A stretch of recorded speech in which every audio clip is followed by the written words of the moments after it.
Hello and welcome to this Profit Protector Pro video. So today I just wanted to give you a bit of guidance when it comes to setting your minimum and maximum prices. Now I can't possibly sit here and tell you what exactly to set for your minimum and maximum prices, only you can decide that. But hopefully the guidance that I give you in this video will go a long way to helping you decide your own minimum and maximum prices and help you understand what you need to avoid.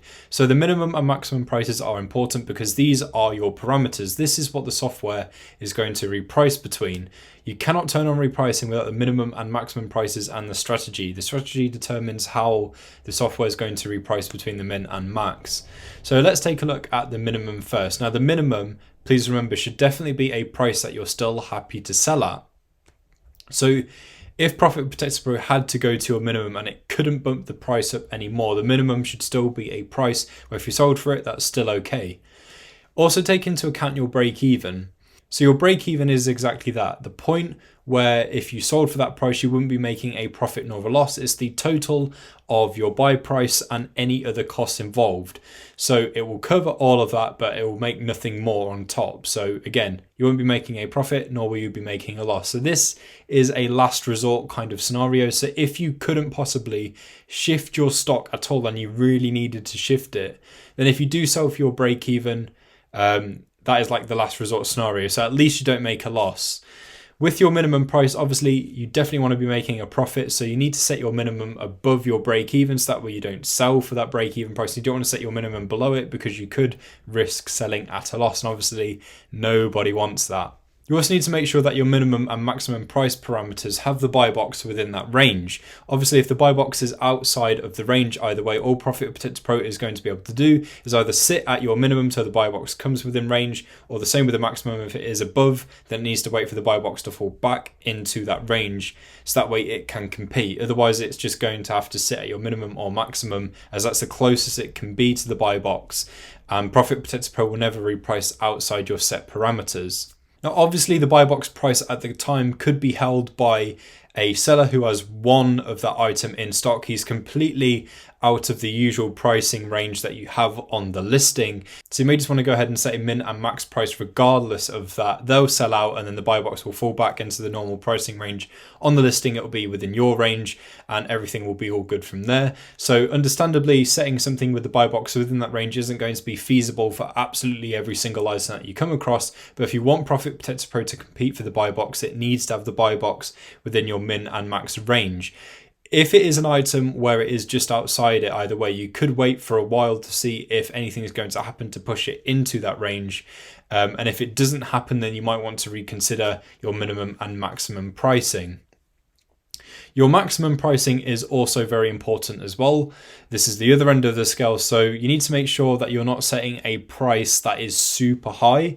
In a dream world where we could do absolutely anything, obviously, we'd love to be able to, but in the real world, we cannot do this. If we set the maximum price too high and Profit Protector Pro goes to that maximum price and it's completely out the way of everyone else and it just causes a total imbalance on the listing with such a high maximum price, Amazon will suppress the buy box. So by doing that, it removes the buy now and add to basket option from Amazon, meaning that the chances of selling that particular item are purely down to that seller coming onto the listing and choosing who exactly they want to buy from, which could be anyone. So the fact that Amazon has a buy box increases your chances of making a sale. So you do want the buy box there. You don't want to cause a suppressed buy box and you don't want to have a suppressed listing either. You could get high price warnings from Amazon and something like that might happen. And obviously no sellers want this. So you need to make sure that you're setting a sensible maximum price.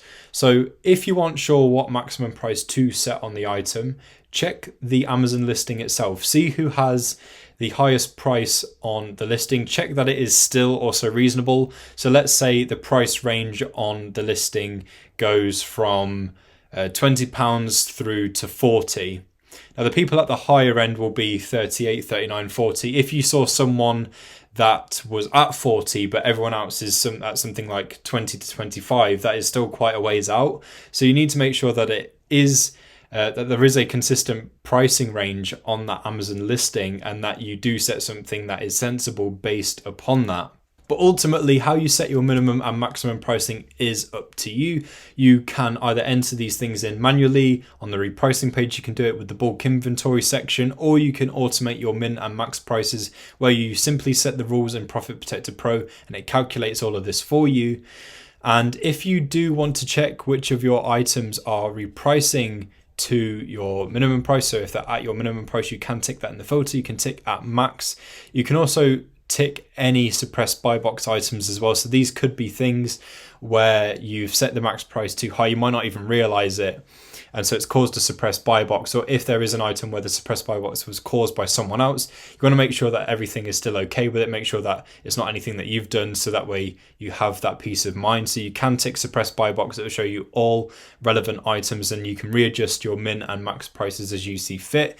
If the buy box is below your minimum and you want to readjust any items to compensate for that, to put the buy box back within your range, you can select the filter buy box below minimum and readjust as you see fit. When you come to the dashboard page, you can get a bit of a call to action by checking how many of your items are at min, are at max. If you see a number here and you're thinking, hold on, what's going on with that? You can then use the filters to see exactly what is happening, check up on those Amazon listings and see if there is anything that you need to do.